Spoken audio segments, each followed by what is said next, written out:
जब हजरत इब्राहिम ने अपनी कौम के बुतों को तोड़ दिया तो उसके बाद अपनी कौम से बहस करने के बाद जब उनकी कौम को ये पता चल गया कि हमारे बुतों को तो इब्राहिम ने ही तोड़ा है, तो उनकी कौम ने ये फैसला किया कि हम इब्राहिम को एक बहुत बड़ी आग के अंदर फेंक दें। तो उन्होंने एक बहुत बड़ी आग जलाई। ये आग इतनी बड़ी थी कि जब कोई उस आग के पास जाता तो वो उस आग की गर्मी को बर्दाश्त न कर पाता। तो उन्होंने एक हथियार के जरिए हजरत इब्राहिम को उस आग के अंदर फेंक दिया।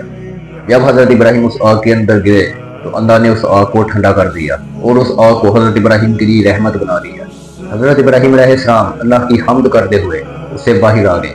नमरूद उस वक्त का बहुत बड़ा बादशाह था। उसने जब ये देखा और उसने जब हजरत इब्राहिम का ईमान देखा, उसने हजरत इब्राहिम से कहा कि तुम्हारा रब कौन है?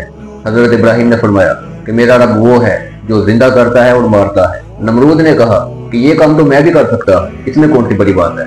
फिर उसने अपने कैद खाने में से 2 कैदियों को बुलवाया और एक कैदी को मरवा दिया और दूसरे को आजाद कर दिया। फिर उसने हजरत इब्राहिम से कहा कि ये देख, मैंने भी एक को जिंदा छोड़ दिया और दूसरे को कत्ल कर दिया, तो लिहाजा मैं भी जिंदा करने वाला और मैं भी मारने वाला। तो हजरत इब्राहिम ने फरमाया कि मेरा रब तो सूरज को मशरिक से निकालता है, अगर तू खुदा होने का दावा करता है तो तू उसे मगरिब से निकाल के रखा। तो कुरान में आता है कि हक्का बक्का रह गया वो काफिर, यानी कि उसके होश उड़ गए जब हजरत इब्राहिम ने ये जवाब दिया। वो एकदम खामोश हो गया। जब हजरत इब्राहिम की कौम और उस कौम का बादशाह हजरत इब्राहिम पर ईमान ना आया तो हजरत इब्राहिम ने उस मुल्क को छोड़ दिया और वहां से हिजरत कर दी।